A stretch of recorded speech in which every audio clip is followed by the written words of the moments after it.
Destruction 2017. Destruction is a professional wrestling event promoted by New Japan Pro Wrestling NJPW annually since 2007. In 2017, NJPW produced 3 events under the Destruction name: Destruction in Fukushima on September 10, Destruction in Hiroshima on September 16, and Destruction in Kobe on September 24. These were events 15 to 17 under the Destruction name. Production. Background. 2017 was the second consecutive year in which NJPW held 3 events under the Destruction name. From 2007 to 2013, NJPW held 1 Destruction event per year, expanding to 2 shows in 2014 and 2015, and to 3 shows in 2016. The 3 shows aired live through NJPW's internet streaming service, NJPW World, with English commentary provided for the Hiroshima and Kobe events. Storylines. The Destruction shows featured professional wrestling matches, each of which involved different wrestlers from pre-existing scripted feuds and storylines. Wrestlers portrayed villains, heroes, or less distinguishable characters in the scripted events that built tension and culminated in a wrestling match or series of matches. Destruction in Fukushima would be headlined by Minoru Suzuki making his 3rd defense of the Never Openweight Championship against Michael Elgin. This match stemmed from the 2017 Gauntlet Climax, where Elgin defeated Suzuki, challenging him to a title match afterwards. On September 7, Suzuki and Elgin agreed to turn the match into a lumberjack deathmatch, which was made official the following day. The show would also feature Chaos Kazuchika Okada, Rocky Romero, and Toru Yano challenging Los Ingobernables de Japon's Bushi, Evil, and Sanada for the Never Openweight 6-man Tag Team Championship. The match would mark IWGP Heavyweight Champion Okada's first ever shot at the title and also served as a prelude to Evil challenging him for the heavyweight title on October 9 at King of Pro Wrestling. Destruction in Hiroshima would be headlined by Hiroshi Tanahashi making his 2nd IWGP Intercontinental Championship defense against Zack Sabre Jr. during the 2017 Gauntlet Climax. Sabre put himself in title contention by scoring 2 submission wins over Tanahashi, first in their opening tournament match on July 17, and again in a non-tournament 6-man tag team match on August 13. In the semi-main event, Sabre's Suzuki Gun stablemate El Desperado would challenge Kushida for the IWGP Junior Heavyweight Championship in the champion's 2nd title defense. Desperado defeated Kushida during the 2017 Best of the Super Juniors, and on June 27, after Kushida had successfully defended the IWGP Junior Heavyweight Championship against Bushi, hit him with a guitar and challenged him to a title match.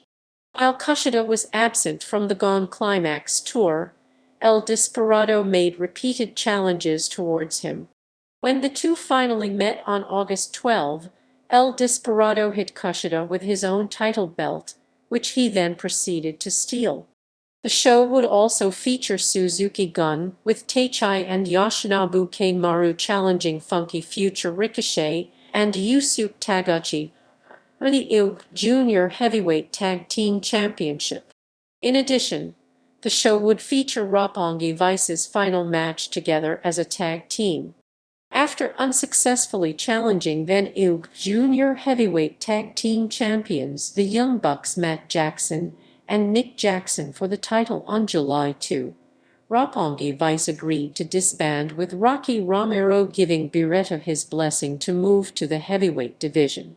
Destruction in Kobe would be headlined by Kenny Omega defending the IWGP United States Heavyweight Championship against Juice Robinson. This match also stemmed from the 2017 Gauntlet Climax, where Robinson picked up a win over Omega, asking for a shot at his IWGP United States Heavyweight Championship in a post-match interview. With Omega having won the tournament, on July 2 to become the inaugural United States heavyweight champion. This match would mark the first ever defense of the title. Omega was scheduled to participate in the entire tour, but on September 6, it was announced that he had suffered a knee injury and was pulled from shows between September 7 and 22.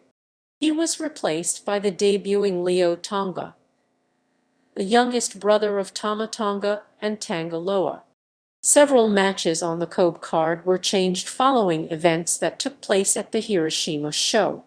In addition to these title matches, all three shows would also feature a three-way tag team match for the IWC Tag Team Championship, with War Machine Hansen and Raymond Rowe taking on Killer Elite Squad Davey Boy Smith Jr. and Lance Archer and Guerrillas of Destiny Tama Tonga and Tangaloa. The first two matches would take place under regular three-way rules, while the third match would be contested under Tornado Tag Team Match rules. After successfully defending the title against Bullet Club's Cody and Hangman Page on August 13, War Machine were confronted and challenged to a title rematch by Guerrillas of Destiny. However, before they could respond, both teams were attacked by the Killer Elite Squad. This marked a return for KES, who had not been seen together since the previous February, when Archer was sidelined with a lumbar disc herniation. Reception. Destruction in Fukushima. Brian Rose of the Wrestling Observer newsletter wrote that Destruction in Fukushima was one of the weaker cards New Japan has put out this year, topped by a main event that was one of the worst New Japan main events in I don't know how long. Larry Sisonko of 411 Mania had similar sentiments, calling the show extremely disappointing and possibly the laziest, most lifeless show the promotion has put on all year. He rated the main event a dud, calling it an embarrassment. Dave Meltzer, also of the Wrestling Observer newsletter, wrote that fan response to the show had been very negative, by far the worst of any major show for the company this year. Destruction in Hiroshima. The show was better received than its predecessor. Larry Sisonko of 411 Mania wrote that Destruction in Hiroshima was a great show, but it was closer to the company getting back to form after the Fukushima show.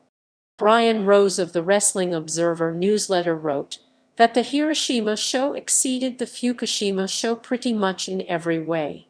Destruction in Kobe. Brian Rose of the Wrestling Observer newsletter called the show just there, deeming everything but the two title matches and the match between Beretta and Yujiro Takahashi skippable. Rose praised the main event of the show as fantastic. Larry Sisonko of 411 Mania rated the show good. While being down on the first three matches, he praised the main event as a must-see. Results. Destruction in Fukushima. Destruction in Hiroshima. Destruction in Kobe.